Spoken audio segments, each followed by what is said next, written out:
बिस्मिल्लाहिर्रहमानिर्रहीम। अस्सलाम वालेकुम फ्रेंड्स, कैसे हैं? उम्मीद करता हूं अब सब खैरियत से होंगे और हम नाबी मोटर्स में आपको खुश आमदीद कहते हैं। आज जिस गाड़ी का रिव्यू पेश किया जा रहा है उसकी मुकम्मल डिटेल्स आपको प्रोवाइड की जाएंगी और तमाम डिटेल्स देखने और सुनने के बाद अगर गाड़ी आपको पसंद आती है तो ऑनर से रब्ते का तरीकाकार भी इस वीडियो में बताया जाएगा। ट्रांसमिशन, कंडीशन, गाड़ी की रजिस्ट्रेशन और गाड़ी किस जगह मौजूद है, ये तमाम डिटेल्स आपको पहले बताते हैं ताकि आप मेंटली तौर पर गाड़ी को समझ सकें। चलिए चलते हैं आज की गाड़ी के रिव्यू की तरफ। तो आज की गाड़ी टोयोटा कोरोला XLI जो 2008 का मॉडल है, मैनुअल ट्रांसमिशन के साथ ये गाड़ी यूज कंडीशन में मौजूद है और इसके अलावा ये गाड़ी मॉडल टाउन लाहौर में मौजूद है और लाहौर रजिस्टर्ड है। ओरिजिनल बुक के हवाले से अगर बात की जाए तो ओरिजिनल बुक जो है वो ऑनर के पास ही मौजूद है। इसके अलावा ये गाड़ी पेट्रोल पर है और अगर माइलेज की बात की जाए तो 12 साल में 6,70,000 किलोमीटर तक अपनी माइलेज कंप्लीट करती है। इसके अलावा फ्रेंड्स, ऑनर का कहना है कि कोई डेंट वगैरह नहीं है,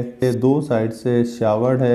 इसके अलावा अगर आपने हमारा चैनल सब्सक्राइब नहीं किया तो सब्सक्राइब कर लें और बेल आइकॉन पर क्लिक करके ऑल के बटन को प्रेस कर दें ताकि हमारी हर नई आने वाली वीडियो का नोटिफिकेशन आपको मिलता रहे। गाड़ी के रिव्यू के बाद अगर गाड़ी आपको पसंद आती है और आप लेना चाहते हैं तो ऑनर से रब्ते का तरीकाकार ये है कि इस वीडियो के टाइटल पर क्लिक करेंगे, नीचे डिस्क्रिप्शन में ब्लू कलर का कॉन्टैक्ट लिंक नज़र आएगा, उस पर जैसे ही क्लिक करेंगे ऑनर की तमाम डिटेल्स सामने आ जाएंगी जिनमें SMS, फ़ोन नंबर, तो वहां से रब्ता करके आप गाड़ी बाय कर सकते हैं। इसके अलावा ये गाड़ी आपको 12,20,000 रुपए में मिल सकती है। उम्मीद करता हूँ ये वीडियो आपको पसंद आई होगी। अगर पसंद आई हो तो जल्दी से लाइक कर दें। मिलते हैं नेक्स्ट वीडियो में, दुआ में याद रखिएगा। अल्लाह निगहबान।